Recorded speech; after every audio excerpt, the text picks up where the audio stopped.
Jordan, bawa orang yang belakang itu ke depan. Sama yang pakai jin biru itu bawa ke depan. Ya. Anointing. Now. Jesus.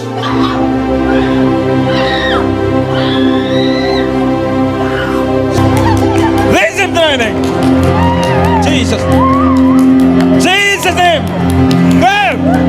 Go. Go. Jesus. Go. Jesus name. Tanya kuat bawah. Jesus. No. No. No. No. No. Go. Go. Jangan pegangin. Jesus name. Kalau berapa kuat mengalir. Jesus. Jesus. Jesus. Maju. Yes, you.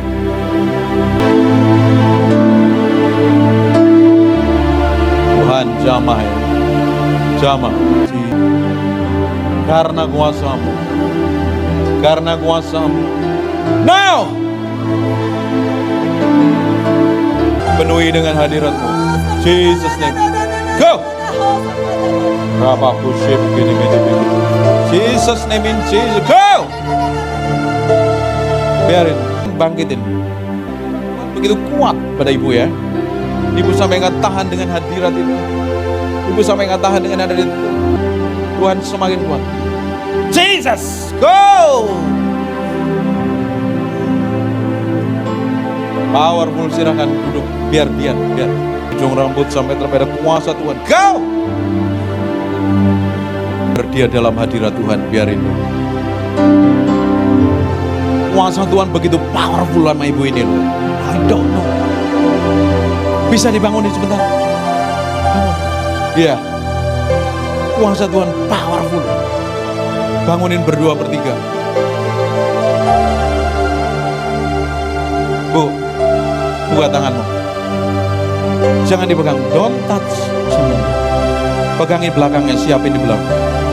Bu, kuasa Tuhan powerful di kamu loh, Bu. Receive. Go. Now. Jesus. Sebelum biar. Go. Pengurap. Bawa maju ke depan. Receive bentar ini. Go. Urapannya kuat ya. Terima. Go. Jesus name. Jesus name. Receive. Tuhan. Saya mau berdoa, ada orang yang pakai syal. Siapa yang pakai syal? Di lehernya pakai syal. Yang pakai syal maju ke depan. Oh. Jesus name. Jesus name. Kuasa mengalir powerful sekali. Jesus name. Kuasa ini. Go! Jesus name. Receive tenang. Jesus name. Receive the name. Now. Jesus. Masih nggak tahan dengan hadirat Tuhan dia? Ya, masih nggak tahan dengan hadirat Tuhan. Kuasa Jesus name semakin mengalir. Jesus name. Biarin.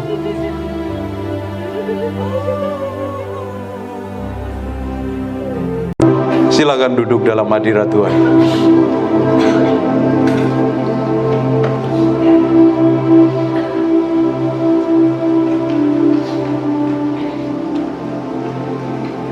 Powerful sekali.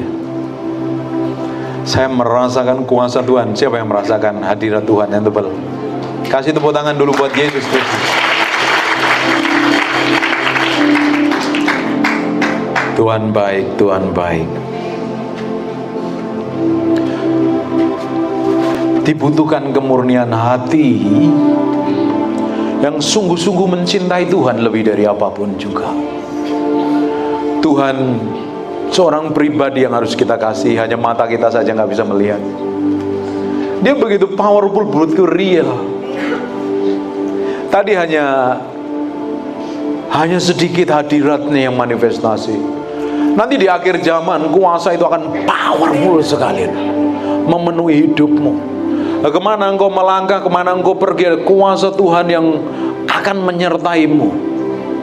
Tapi dibutuhkan hari ini orang-orang yang mau menguduskan diri, menyucikan diri begitu rupa. Saya sih maunya nyembah, tapi kan saya masih khotbah.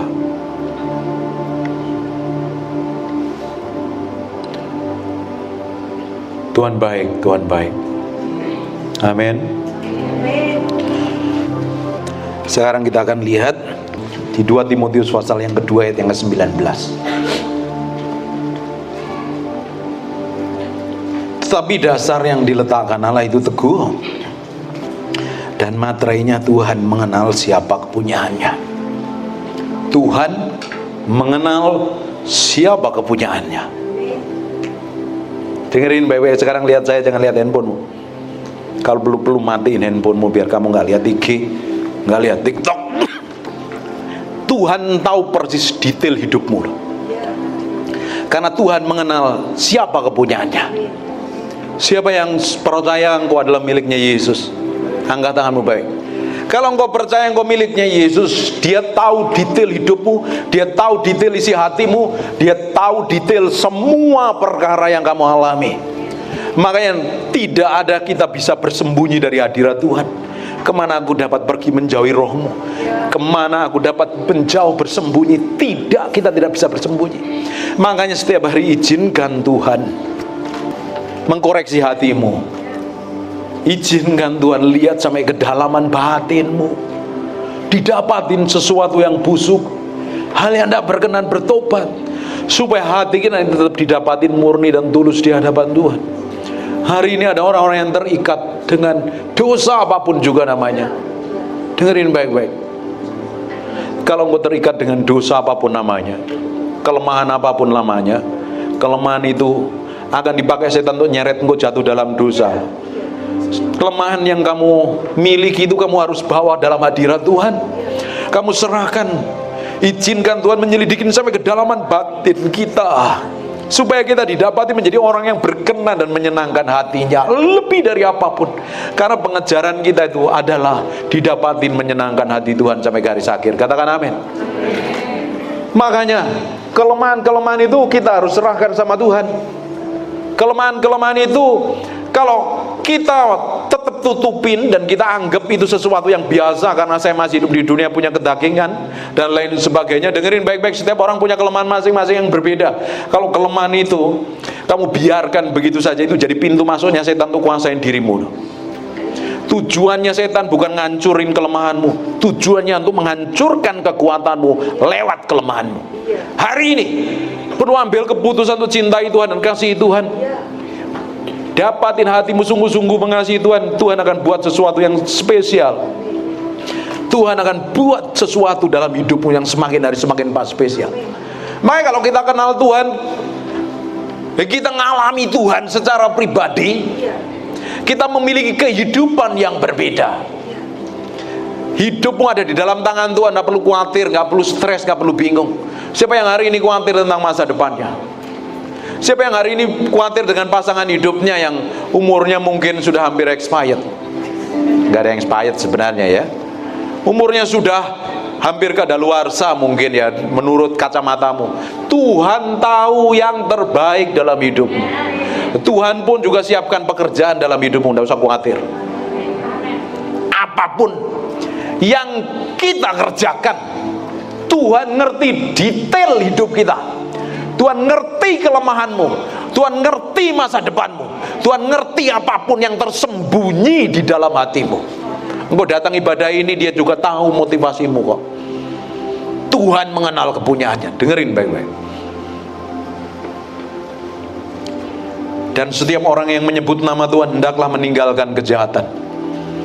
Orang yang menyebut nama Tuhan harus meninggalkan kejahatan, perzinahan, perselingkuhan, main game yang gak kelar-kelar itu, sampai jadi berhala dalam hidupmu. Perlu berubah dan bertobat. Tinggalkan semua kejahatan. Kejahatan adalah sesuatu yang Tuhan tidak berkenan, apapun itu namanya. Namanya kejahatan itu. Dan harus kita tinggalkan. Supaya kita ini didapatin berkenan di hadapan Tuhan, itu ada bagian yang kita lakukan dan ada bagian yang harus kita kerjakan. Jadi kekristenan itu bukan sekedar datang ibadah hari Minggu ke gereja. Kalau kamu datang ibadah ke gereja, terus hidupmu tidak berubah, percuma dan sia-sia. Dibutuhkan hati yang mau diproses dan dibentuk. Kekristenanmu yang sejati itu bukan minggu ke gereja loh, bukan ikut komsel loh. Kekristenanmu yang sejati akan teruji ketika kau ngadapin masalah dan persoalan, ketika kau ngadapin tekanan yang ruwet, ketika kau ngalami pencobaan, ketika kau dimaki oleh bosmu, disalahkan,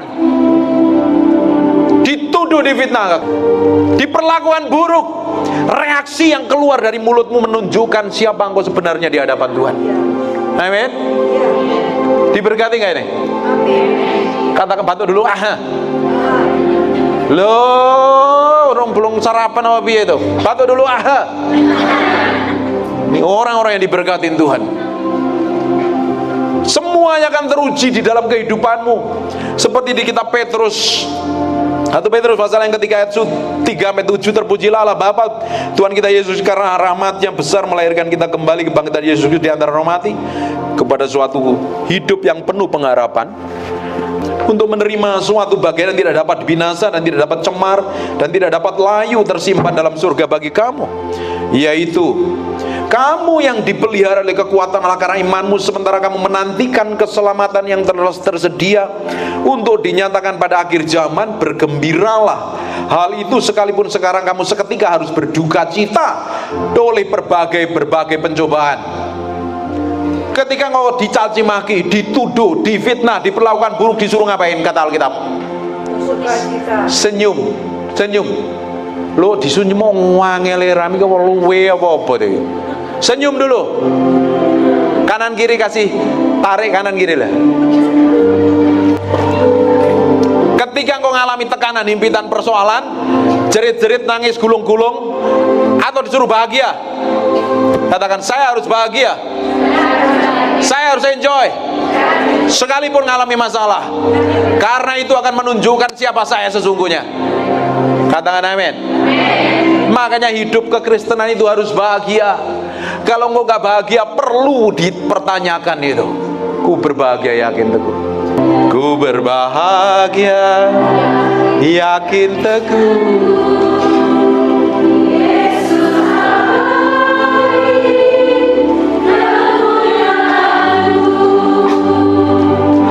Aku warisnya, ku ditebus, ciptaan baru, Roh Kudus.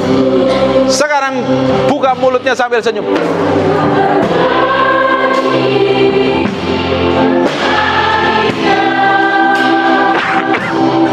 Memuji Yesus selamanya. Aku bernyanyi bahagia, memuji Yesus selamanya. Dengerin baik-baik ya. Bergembiralah akan hal itu, sekalipun sekarang ini kamu seketika harus berduka cita. Kalau diomelin enak enggak? Dituduh, difitnah enak enggak? Ditegur enak enggak? Tapi teguran itu kan bagus buat kita kan? Siapa yang gak suka ditegur? Kamu orang keras kepala, sombong dan belagu loh. Kamu kalau kayak begitu gak akan berubah. Justru teguran akan merubah hati kita.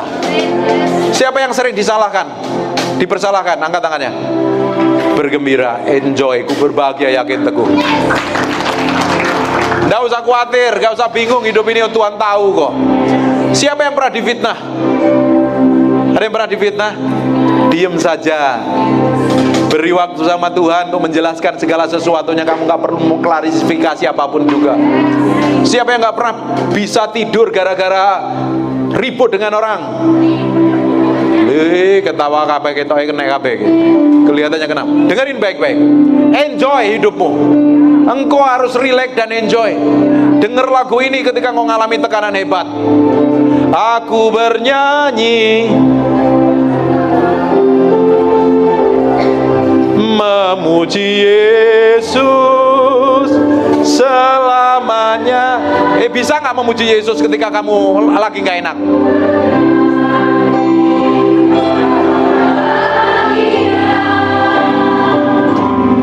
Memuji Yesus.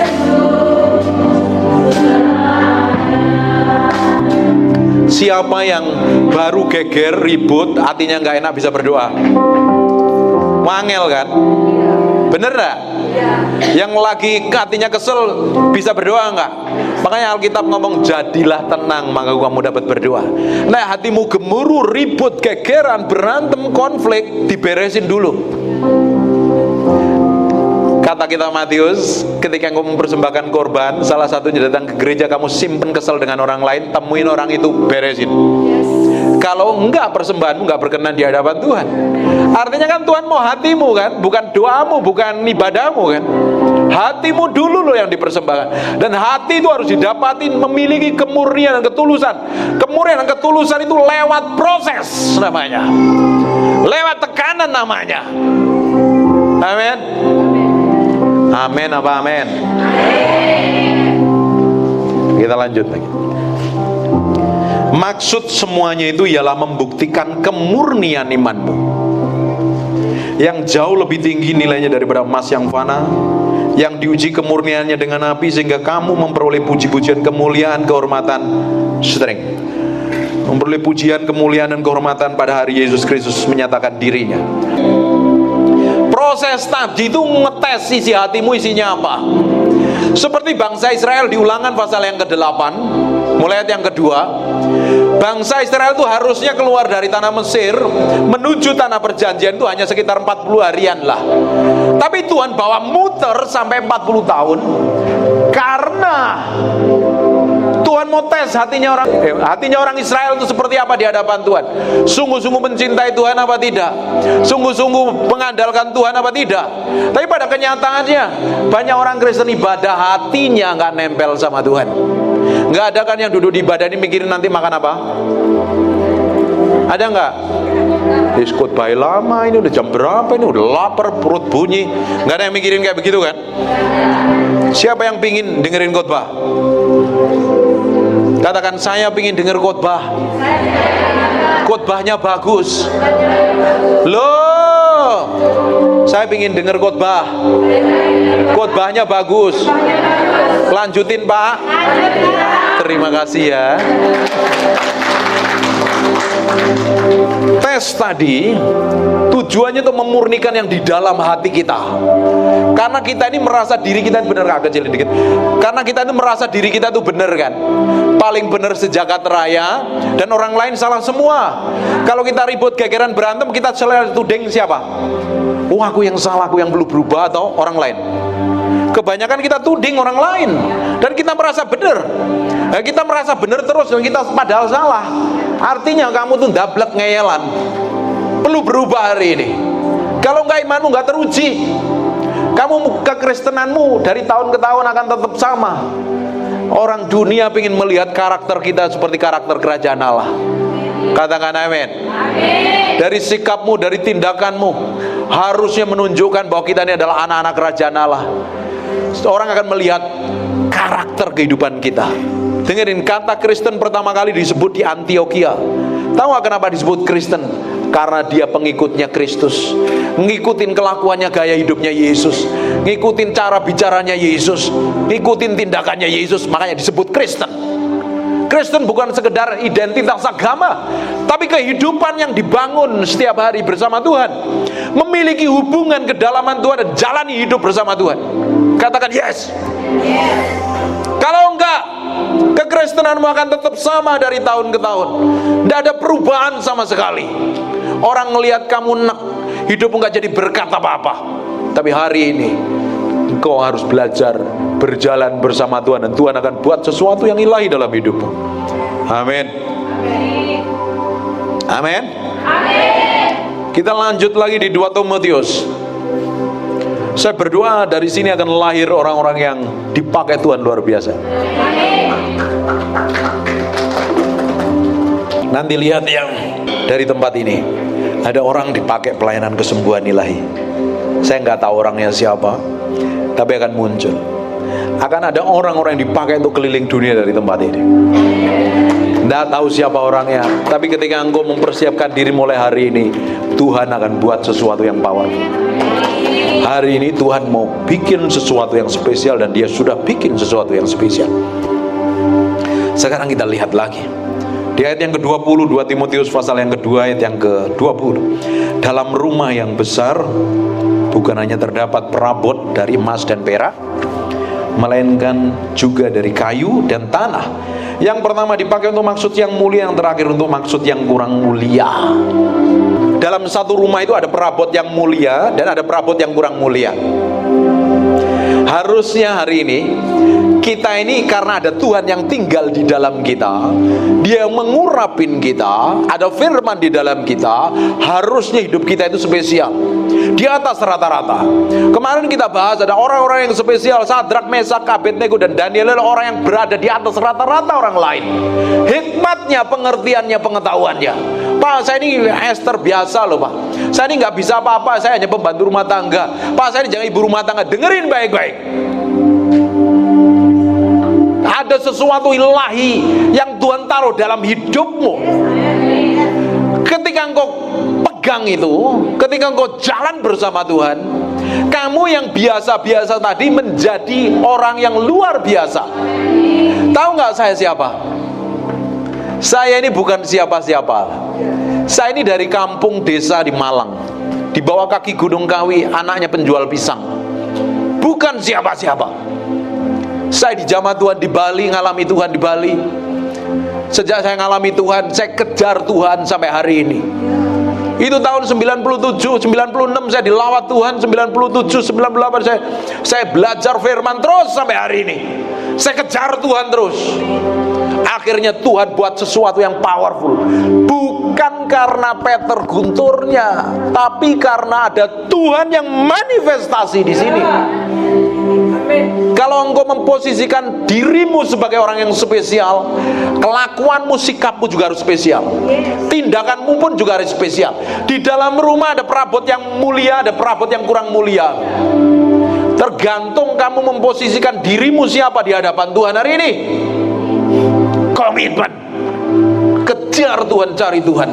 Dalam rumah yang besar bukan hanya terdapat perabot emas dan perak, melainkan juga dari kayu. Bukan hanya terdapat dari perabot emas dan perak, melainkan juga dari kayu, dari tanah. Yang pertama dipakai untuk maksud yang mulia, dan yang terakhir untuk maksud yang kurang mulia. Barang yang kurang mulia dipakai untuk maksud yang kurang mulia, tapi barang mulia akan dipakai untuk maksud yang mulia. Makanya kita harus meninggalkan kejahatan, apapun itu namanya. Sikap burukmu, kelakuanmu, engkau harus kejar Tuhan dan cintai Tuhan lebih dari apapun. Kalau engkau mencintai Tuhan, engkau nggak akan melakukan kejahatan kok. Beberapa hari yang lalu kita ajarin, tahu nggak siapa yang menjamah kalian tadi ini? Bukan saya, di Holy Spirit. Dan Roh Kudus tinggal di dalam kamu. Dia seorang pribadi. Dia seorang pribadi. Karena dia punya perasaan, dia punya kemauan, dia punya kehendak. Dia seorang pribadi yang akan menuntun kita. Barang siapa hidup di dalam roh akan dipimpin oleh Roh Kudus kok. Nah, kamu hidup dipimpin daging, yang kelakuanmu seperti daging. Kalau dia dipimpin Roh Kudus kan nggak mungkin burung merpati mimpin kan. Dia seorang pribadi. Kalau kamu hargai pribadi itu, setiap hari engkau akan menjadi orang yang tahu mencintai dan menghormati Tuhan lebih dari apapun juga. Engkau nggak akan menyakitin, engkau nggak akan segera dengan sengaja berbuat jahat loh. Pernah disakitin orang nggak? Dengan kata-kata yang nyelekit pernah nggak? Gimana perasaanmu? Enak apa sakit? Sama seperti ketika engkau melakukan kejahatan dan dosa, Dan apa yang terjadi ketika melakukan kejahatan dosa? Kitab Efesus pasal yang 4 ayat 30 katakan engkau mendukakan Roh Kudus. Kalau engkau mendukakan Roh Kudus, di Yesaya pasal 63 Yesaya 63 ayat yang ke-10, Allah Bapa bukan menjadi pembelamu, Dia akan menjadi berperang melawan kau. Kira-kira apa yang terjadi dengan hidupmu? Babak belur kacau. Makanya sekarang selama ini hidupmu babak belur kacau, stres, bingung, berantakan. Coba dicek, sudah jalan sesuai Tuhan apa belum? Hatimu tuh didapatin murni tulus mencintai dan mengasihi Tuhan atau belum? Kalau belum, hari ini masih ada kesempatan. Selama engkau dengar apa yang saya sampaikan, Tuhan dan kasih karunia masih tersedia. Minta ampun sama Tuhan. 1 Yohanes 1 ayat yang ke-9 katakan Dia Allah setia dan adil. Dia akan mengampuni dosamu. Dibutuhkan pertobatan hari ini. Katakan amin.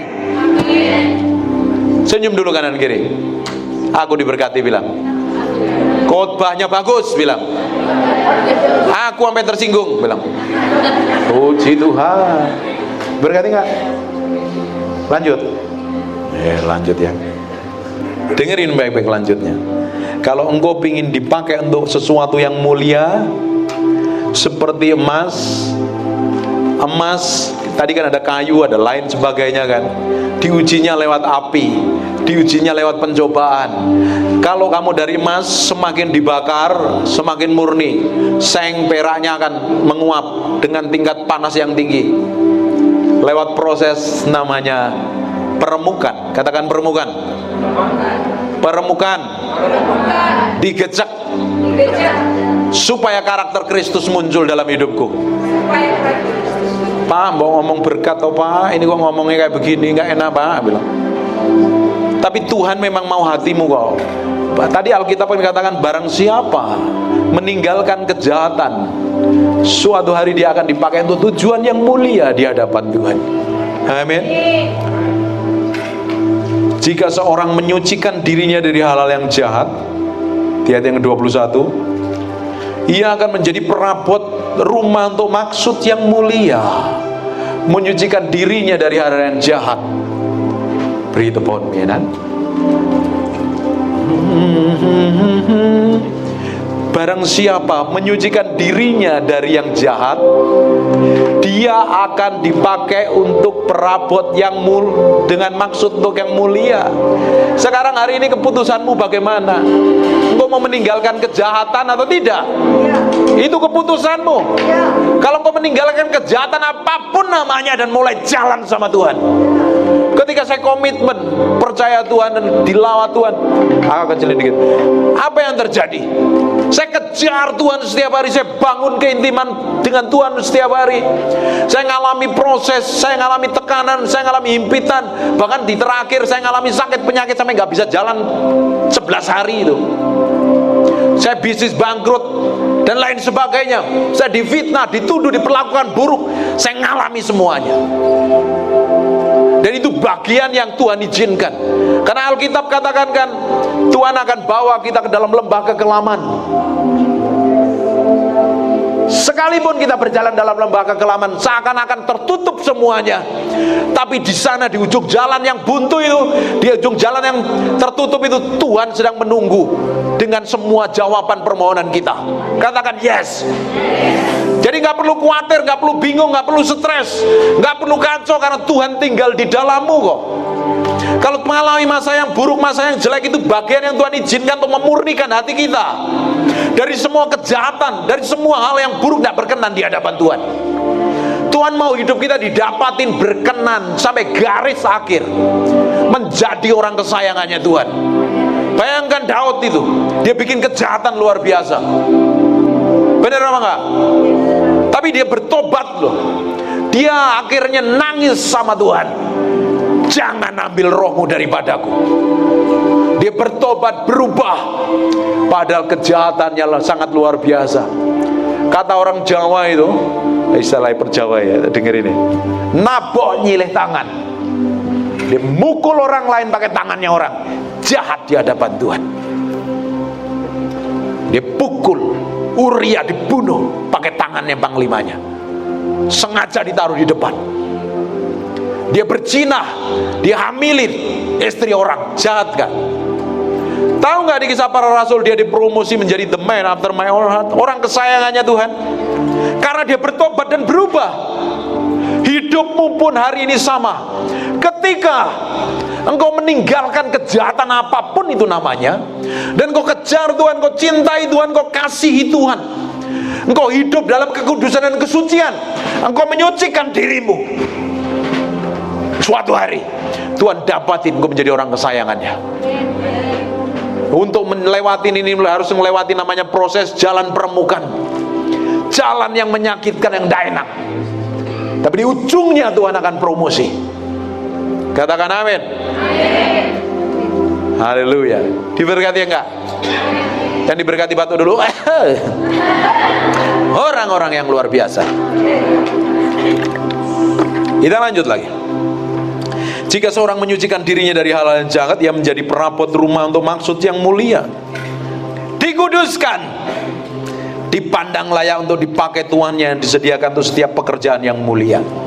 Makanya orang yang mengkonsekrasikan dirinya, menguduskan dirinya dari semua kejahatan.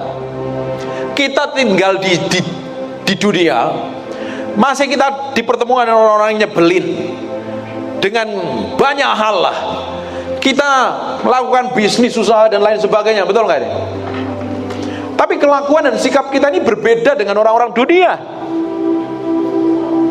Ketika kita mengkonsekrasikan diri, menyucikan diri, menguduskan diri kita, komitmen jalan bersama Tuhan, Tuhan dapatin hatimu memiliki ketulusan dan kemurnian. Di ujungnya Tuhan sediakan pekerjaan yang baik untuk kemuliaan namanya. Hari ini apapun yang menjadi pekerjaanmu, apapun yang dikasih Tuhan yang harus kamu kerjakan, setia lakukan, kerjakan dengan sepenuh hati. Kamu kerja sama orang harus tulus dan murni loh. Lakukan yang terbaik seperti mengerjakannya untuk Tuhan. Kamu pelayanan ini dengerin baik-baik. Pelayananmu tidak fokus hanya untuk dapat persembahan. Kalau pelayanmu hanya ngejar persembahan, lebih baik kerja. Harus memiliki kemurnian. Katakan amin. Kurang kencang. Amin. Yang melayani Tuhan harus memiliki kemurnian dan ketulusan. Jangan ada motivasi di belakangnya. Promosi itu datangnya dari Tuhan, bukan kita menonjolkan diri. Saya jadi hamba Tuhan dari tahun 97. Ditabiskan jadi hamba Tuhan. Orang kenal saya tahun 2021. Butuh berapa lama ya?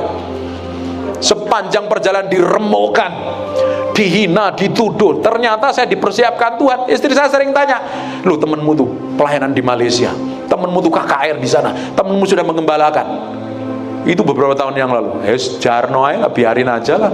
Orang punya jatah masing-masing. Kamu nggak jadi apa-apa. Saya tiap hari doa. Saya lakukan bagian saya. Apa yang Tuhan percayakan hari ini, lakukan bagianmu dengan tulus hati dan sepenuh hati. Bekerja, melakukan aktivitas, jadi ibu gembala, pelayanan, jadi ibu rumah tangga, main musik, lakukan bagianmu dengan sepenuh hati. Yang multimedia, lakukan dengan sepenuh hati. Engkau melakukan seperti melakukannya untuk Tuhan. Tuhan lihat kemurnianmu. Ketika Tuhan dapatin kemurnianmu, suatu hari Tuhan akan pakai untuk tujuan yang mulia, perkara yang mulia. Nggak usah nonjol-nonjolin diri, nggak usah cari muka. Ngapain cari muka? Muka tetap di sini kok dicari-cari. Cari muka di hadapan Tuhan. Rendahkan hatimu di hadapan Tuhan. Kejar Tuhan, cintai Tuhan. Nggak ada yang lain. Orang nggak anggap kamu, orang nggak pedulikan kamu, orang nggak mau tahu dengan kamu. Jalan sama Tuhan. Sepanjang tahun 97 sampai tahun 2001 saya hanya jalan sama Tuhan. Istri saya tahu. Jalan sama Tuhan, jalan sama Tuhan setiap hari, jalan sama Tuhan. Nggak tahu ujungnya seperti apa, saya nggak ngerti apa-apa. Sampai suatu hari Bolivan telepon saya, nggak telepon ya, stafnya yang telepon, suruh dikasih pelayanan. Banyak gereja undang saya. Just grace, just mercy. Karena kasih itu karunia Tuhan, kasih kemurahan Tuhan. Makanya saya bilang kembangkan kapasitasmu. Ketika engkau belum mengalami promosi, ketika engkau belum mengalami peninggian, lakukan bagianmu. Belajar terus, kembangkan kapasitasmu. Orang Kristen dilarang bodoh, harus pinter-pinter semuanya, harus smart. Kalau engkau smart, kekristenanmu di atas rata-rata. Orang lain berdoanya 5 menit, lakukan setengah jam. Orang berdoa 1 jam, lakukan 1 jam setengah. Orang berdoa 2 jam, lakukan 2 jam setengah.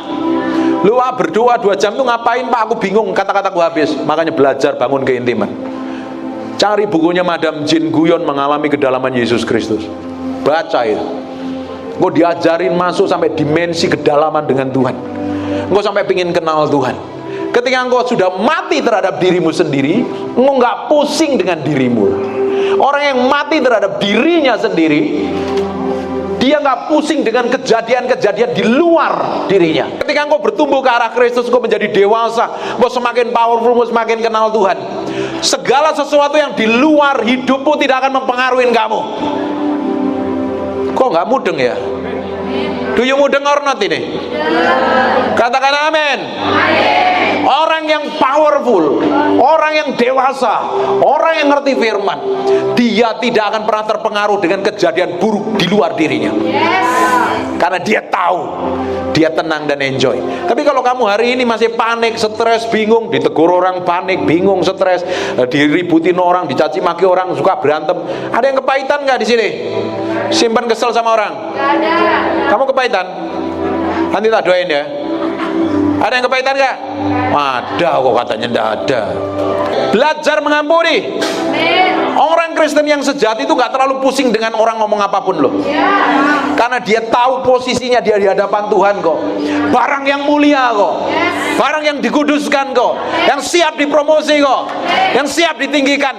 Yang datangnya dari Tuhan sendiri. Kasih tepuk tangan yang meriah. Ngapain kamu pusing? Ngapain kamu stres? Ngapain kamu bingung dengan orang-orang di sekitarmu? Ada Tuhan yang powerful dalam hidupmu. Enjoy. Makanya harus hidup bahagia. Kalau hidupmu nggak bahagia perlu tanda tanya. Ada apa ini Tuhan? Sebentar lagi selesai ini. Katakan jangan dong. Sebentar lagi saya selesai ini. Lanjut Pak, bilang. Aduh, kayaknya kamu udah lapar. Kita cepetin ya, karena ini ibadahnya agak lama ini. Jika seorang menyucikan dirinya dari hal jahat, ia akan menjadi perabot rumah untuk maksud yang mulia. Ia dikuduskan, dipandang layak untuk dipakai Tuhan, yang disediakan untuk setiap pekerjaan yang mulia. Sebab itu jauhilah nafsu orang muda. Siapa yang umurnya di bawah 35 tahun? Nih, yang muda-muda ini, jauhi nafsu orang muda, karena hormonmu tuh naik tuh. Kalau pacaran jangan nempel-nempel, bahaya. Tempat-tempat gelap ada setannya itu. Jangan berduaan tempat umum. Jaga kekudusan, jaga kesucian. Tuhan mau pakai kamu jaga kekudusan. Komitmen loh. Kalau kamu nggak komitmen hidup dalam kekudusan, hancur hidupmu. Kita perlu hidup dalam kekudusan dan kesucian. Ini orang-orang muda itu jagain tuh. Orang muda itu kalau diberkatin dikit bangga, sombong biasanya. Angkuh lagi. Saya temukan anak-anak muda yang sekarang ini omsetnya gede-gede ya, misalnya anak muda itu. Anak muda ini sekarang banyak yang kaya. Terus merasa hebat, merasa bisa, merasa ngalahkan orang-orang yang tua. Beda perjalanan kita itu beda. Kamu diberkati waktu masa muda, nggak usah sombong. Bersyukur saja. Justru ketika engkau dipakai Tuhan waktu masa muda, jaga hatimu, jangan sombong, jangan belagu. Supaya semakin dipercayakan perkara yang lebih besar lagi. Penting ini, karena Tuhan paling benci dengan kesombongan. Menurut saya itu Tuhan agak trauma dengan orang-orang sombong. Karena di surga pernah ada orang yang sombong, bukan orang lagi. Ada malaikat yang sombong, memberontak menjadi pengen menyamai yang maha tinggi. Makanya Tuhan benci sekali dengan kesombongan. Orang yang menyombongkan diri itu, lihat aku, lihat diriku, siapa aku, me, I and myself. Lihat semuanya, cantikku, skincareku dan lain sebagainya. Betapa hebatnya aku, betapa apa yang aku miliki. Tahu nggak, di hadapan Tuhan tinggal nunggu waktu. Apalagi kesombongan yang terucap, tinggal nunggu waktu akan terjadi kejatuhan. Orang-orang muda ini mesti jaga nih hatimu, dijaga kekudusan. Karena ada hitung-hitungan antara orang kudus dan enggak loh. Kalau mau jaga kekudusan dari sikap, tindakan, perbuatanmu, suatu hari Tuhan akan bawa. Kalian ini percaya nggak dipromosi Tuhan suatu hari? Kalian ini percaya nggak nih yang suatu hari akan dipakai Tuhan? Katakan amin. Tuhan belum selesai dengan hidupmu, Tuhan mau pakai hidupmu. Semakin kau kembangkan kapasitasmu, Tuhan mau pakai lebih powerful lagi.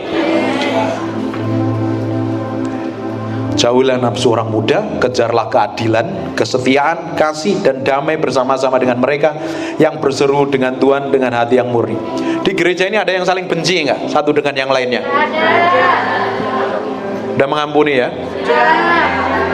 Puji Tuhan, ramah. Wah, seneng saya ini. Saya ketika khotbah di Sitri itu kayak keluarga. Nggak di Surabaya, nggak di sini itu kayak keluarga. Kalian itu orang-orang yang memiliki hati satu dengan yang lain, saling mengasihi loh. Luar biasa ini. Makanya jangan ribut, jangan berantem ya. Doakan, saling mendoakan satu dan yang lain ya. Katakan amin. Katakan. Orang luar biasa ini.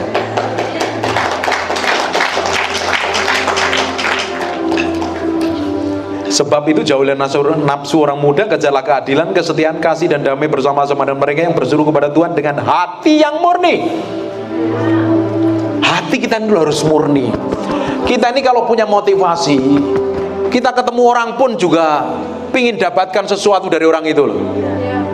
Tapi kalau kita ini murni, kita pelayanan pun kita nggak pingin apa-apa, hanya pingin nyenengin hati Tuhan kok. Kalau Bapak Ibu nggak memiliki kemurnian hati, kok seperti seorang penjual, seorang sales loh. Mau sales apapun, asuransi lah, sales obat lah, sales obat kurap dan lain sebagainya. Kayaknya nggak ada orang kurapan di sini ya. Sales apapun, kalau ketemu orang pingin jual barang, kita harus memiliki kemurnian. Kalau kita nggak memiliki kemurnian hati, kita selalu pingin cari keuntungan dari orang lain. Engkau nggak akan memiliki ketulusan loh kayak begitu. Orang akan lihat loh sampai kedalaman hatimu itu seperti apa di hadapan Tuhan. Hindarilah soal yang dicari-cari, yang remeh-temeh diributin tuh.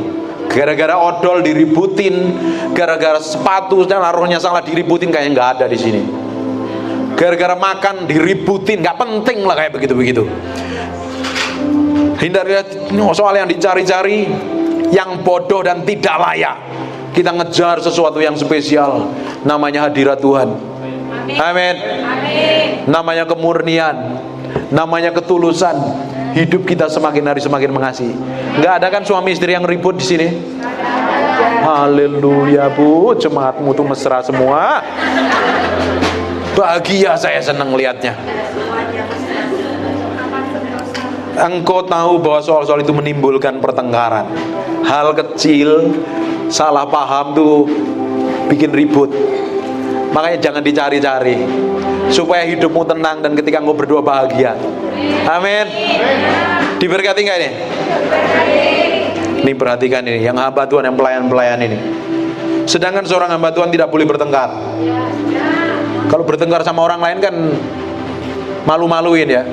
Tapi bagaimana bertengkar dengan suami istri? Bagaimana kamu ketika bergentar? Kalau suami istri sama hamba Tuhan terus bertengkar gimana? Saya itu sama istri saya itu pacaran setiap hari,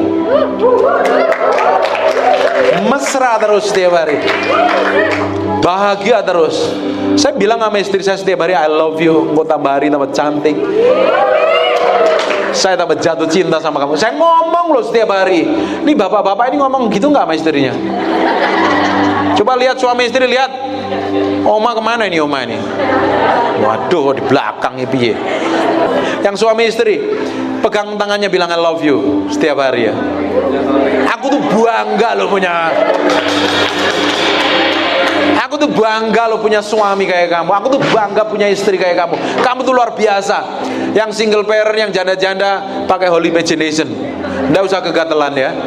Jaga kekudusan, jaga kesucian. Saya setiap hari mesra sama istri saya, pacaran setiap hari. Saya bilang kita mau umur 100 tahun ya nih. Tidak sakit-sakitan, tidak encok, tidak rematik. Kita jaga makan, Dulu saya datang ke sini kan gemoy ya kan. Sekarang saya jaga pola makan dan ada istri saya ngatur makannya bagaimana. Dia kontrol saya pengen hidup sehat sampai umur 99 pokoknya 9 tahun lah. Nanti umur 95, 96, 97 kita naik ke pantai, kita kejar-kejaran. Duh, bahagia pokoknya. Loh, saya berdoa kalian suami istri juga umurmu panjang dan diberkatin Tuhan. Kita itu kalau umur panjang sehat, kita nggak ngerepotin orang lain. Kita justru jadi berkat bagi banyak orang. Amin. Saya berdoa nih nggak ada yang sakit penyakit dan semuanya umurnya panjang semua. Tambah mesra. Amin. Hamba Tuhan dilarang bertengkar. Suami istri harus diberesin kalau bertengkar. Para suami dengerin baik-baik. Suami mana suami? Angkat tangannya. Ketika istrimu mulai, kan kadang istri nyap, pernah ketemu yang kayak gitu? Hal kecil diributin, samperin dia, dibilang, sayang cinta negeriku rayon Pulau Kelapa. Kamu luar biasa, I love you, peluk dan cium, diem pasti. Para istri dengerin baik-baik. Jangan terlalu banyak bicara yang gak penting. Kurangin lah. Jangan terlalu banyak komplain. Belajar minta maaf. Loh kok berat angel kok gak damai nih. Belajar minta maaf. Belajar mesra sama suamimu. Jangan diomel-omelin terus. Dicintai, disayangin, didoain, digandeng tangan. Jangan gerah. Gak boleh kayak begitu. Harus tambah mesra. Amin. Hamba Tuhan gak boleh bertengkar. Kalau bertengkar sama orang lain kan gak mungkin. Tapi kalau bertengkar suami istri kan bisa ya, Pastor? Misunderstanding gara-gara apa gitu, ribut. Kalau di Jakarta kan jalanan macet, istri saya suruh lihat map. Karena perempuan tuh nggak bisa lihat map ya. Katanya belok kanan, lu salah, ini belok kiri ternyata. Sering kasih gitu. Kadang ya gimana nih ya, kita harus belajar saling menerima kekurangan satu dengan yang lain. Katakan suamiku, yang punya suamiku. Lu dijak ngomong angele. Katakan suamiku adalah orang spesial yang dikirim dari surga untuk menemaniku.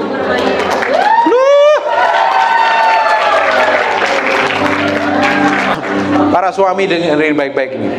Katakan istriku adalah kekasih hatiku, pujaanku, aku cintai karena Tuhan kirim dari surga. Sekalipun banyak kelemahan, dia tetap cantik, aku tetap sayang. Katakan amin. Kira-kira bahagia nggak hidupmu? Kamu pacaran terus nggak setiap hari? Pacaran terus. Doakan bisa enjoy kan? Tapi kalau kamu ribut gegeran suami istri, bayangin, malas gua. Tidur dikasih bantal, jangan sentuh aku, najis kamu. Ngawur. Cepet diberesin ya. Benar nggak? Pacaran terus ya. Bulan madu terus ya, yang mesra ya. Amin. Ribut sama orang lain hari ini, belajar diem. Kamu dituduh, difitnah, diperlakukan buruk, belajar diem. Enggak usah bela diri, enggak usah klarifikasi. Tuhan yang akan bela kamu. Tuhan akan menjelaskan perkaranya sama orang yang fitnah kamu. Enggak usah khawatir. Tuhan mengenal siapa kepunyaannya kok. Amin. Haleluya. Hamba Tuhan tidak boleh bertengkar, tetapi harus ramah terhadap semua orang, dan dia harus cakap mengajar. Lubu gembalamu dulu, Ruamah Pol. Orang hebat ya. Pak Lito ini orang hebat. Kalau kamu tahu di Jakarta ini orang hebat ya. Rendah hati, jadi gembala yang baik, jadi bapak yang baik, jadi ibu yang baik itu menggembalakan. Bersyukur nggak digembalakan? Katakan. Kamu tuh berada di gereja yang tepat. Kamu disayangin. Yang baru ibadah tadi, baru pertama kali datang, jangan pindah, di tempat sini saja. Kamu akan dikasih, disayangin benar-benar. Diperhatikan sungguh-sungguh. Saya itu banyak khotbah di macam-macam gereja, tapi ketika saya di Setria nih ya, selalu seperti rumah sendiri. Saya nyaman sama mereka, welcome banget. Gak di Surabaya, gak di Jakarta, gak di sini, welcome banget. Karena pemimpinmu adalah pemimpin yang dipilih Tuhan yang spesial. Amin.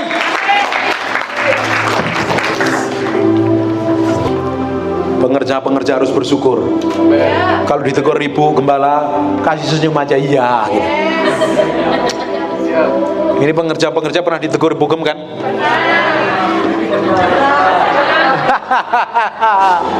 Siapa yang pengerja ditegur marah-marah? Sekarang terima kasih ya Bu, saya mau ngikutin apa yang Tuhan mau, dan saya mau belajar berubah.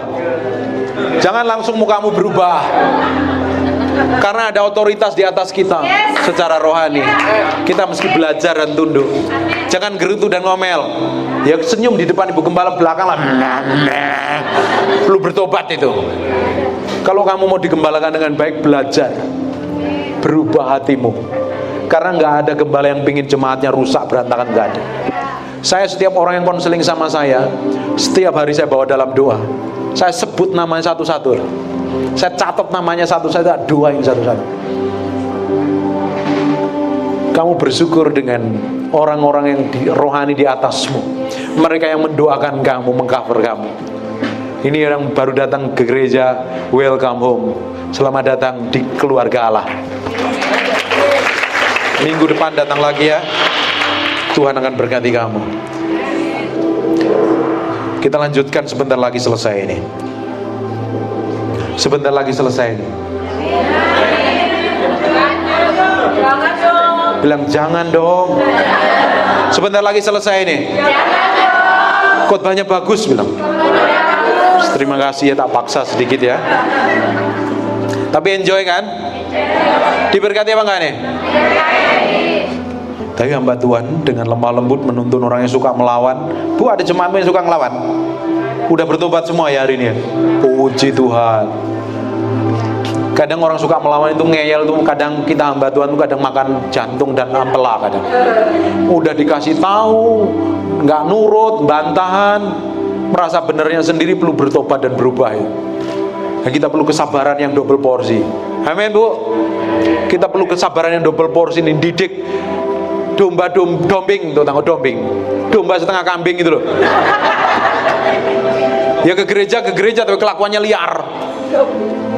Kambing kan sukanya nando-nando itu, melawan terus loh. Jangan jadi dombing, jadi domba beneran. Amin. Kasihan hamba Tuhan yang bener pastor ya. Kalau kita ngonselingin orang lawan terus, maunya sendiri, kadang Tuhan ini mau dikapani ya Tuhan. Untung aku jadi hamba Tuhan, kalau enggak tak jita itu kadang. Tapi kita hamba Tuhan perlu kesabaran. Hamba Tuhan perlu kesabaran. Perlu sabar yang muda. Supaya ngapain tahu nggak? Menuntun orang yang suka melawan, sebab mungkin Tuhan memberikan kesempatan kepada mereka untuk bertobat, memimpin mereka sehingga mereka mengenal kebenaran. Hari ini kita orang ngerti kebenaran semua kan? Kalau kita dipertemukan orang yang nyebelin, pernah ketemu itu? Yang jengkelin, benceno, kata orang Surabaya, ngeselin. Kita yang rohani mesti ngapain?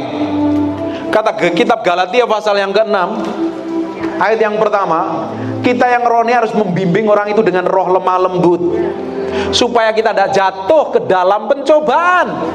Tapi biasanya ketika kita dipertemukan orang yang nyebelin, ngapain Bu? Kadang kesel juga ya, kadang marah kan. Siapa yang ketemukan orang sebel marah? Jengkel. Kok nggak ada? Oh, ini punya perasaan kabeh ora iki? Saya Pak. Nah, sekarang harus menuntun orang itu dengan roh lemah lembut, dengan kesabaran, karena kita yang ngerti kebenaran. Kita tuntun pelan-pelan supaya orang itu dijamah Tuhan. Karena dengan hidup kita akan mempengaruhi banyak orang kepada Kristus. Amin. Gak boleh marah sekarang. Tuhan bilang, aku janji gak marah sama orang yang nyebelin. Tuhan dengar janjimu ya. Tak ajarin firman, kamu pulang akan ngalami loh. Dan kamu harus pegang firman itu. Lihat yang terakhir, katakan gitu. Ayat terakhir ini. Bahagia semua ya. Dengan demikian mereka menjadi sadar kembali karena terlepas dari jerat iblis dan mengikat mereka pada kehendaknya. Hidupmu mempunyai pengaruh yang powerful sekali. Bangkit berdiri sama-sama. Udah selesai beneran ini. Ketika engkau fokus posisimu di hadapan, stop. Ketika hidupmu posisimu benar di hadapan Tuhan, hidupmu akan mempengaruhi dan menyelamatkan banyak orang. Karena Tuhan butuh kamu untuk jadi pengaruh memberkati banyak orang. Tapi kalau hidupmu ngawur, orang akan banyak binasa karena kelakuanmu yang salah, keputusanmu yang salah. Dengerin, keputusanmu hari ini akan mempengaruhi masa depanmu.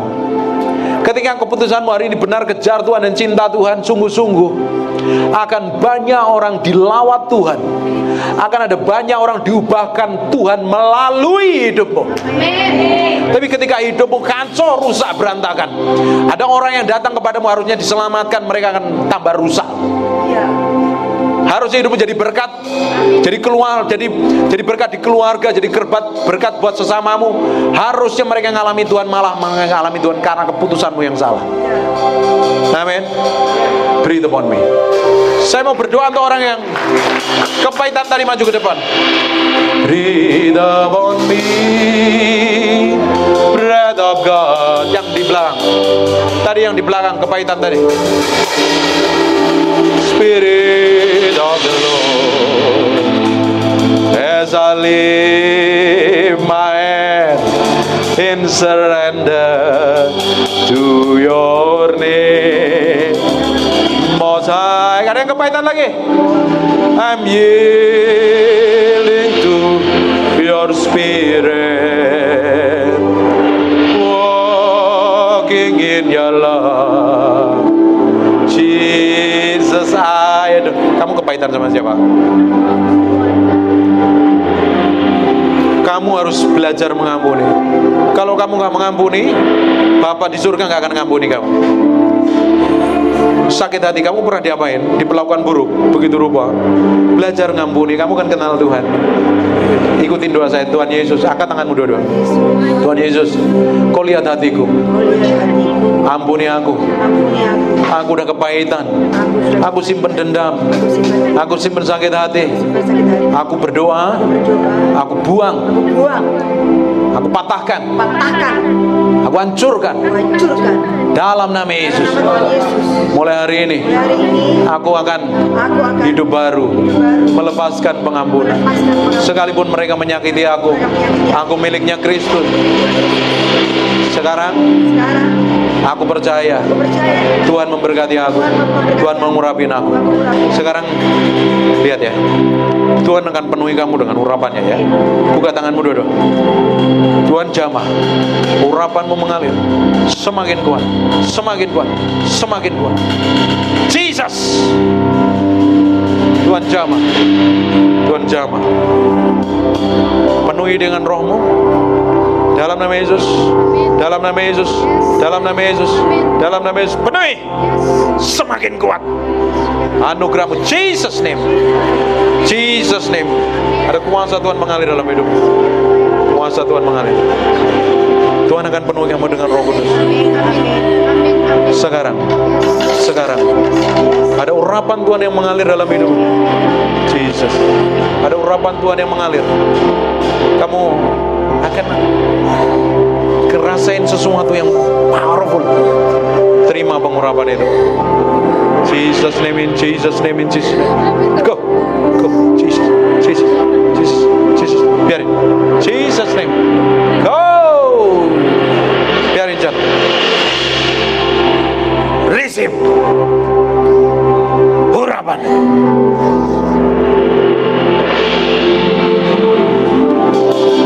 Siapa yang mau urapan sebelum selesai?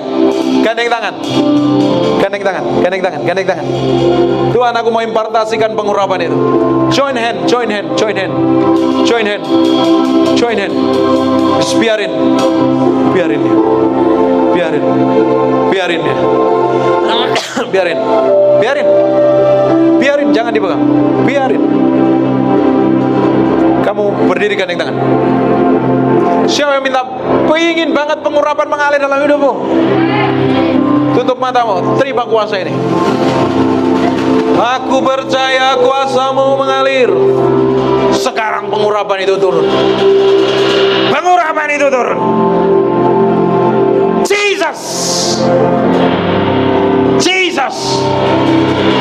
Seperti gelombang mengalir kuasa-Mu. Jesus, aku berdoa urapan-Mu turun menjamah, menjamah setiap orang dalam ruangan ini. Irabaka shekina mataka, inamo serebe kianar. Nikmati kuasa itu. Oh Jesus name, urapan-Mu turun pada hari ini. Jamah Tuhan, jamah Tuhan, jamah Tuhan, jamah Tuhan, jamah. Jesus, Jesus. Aku berdoa untuk orang yang ibadah online. Dalam nama Yesus, setiap orang yang ikut ibadah online,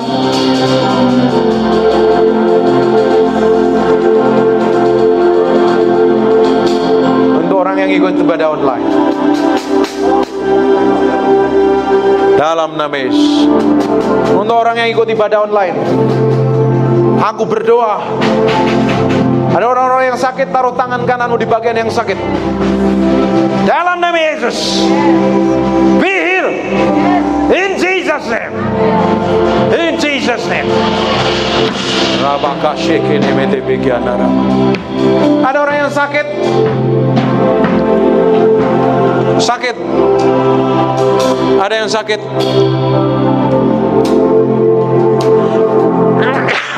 Ada yang sakit kan?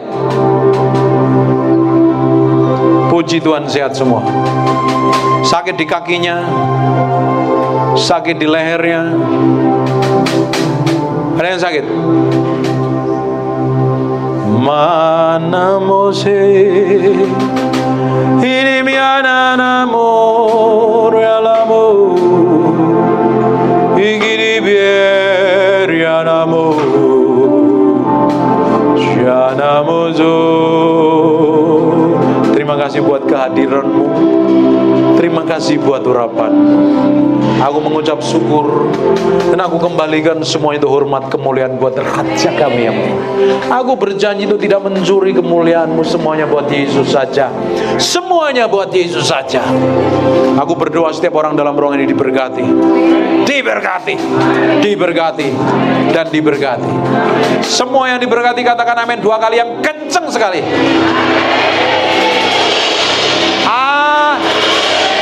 And God bless you.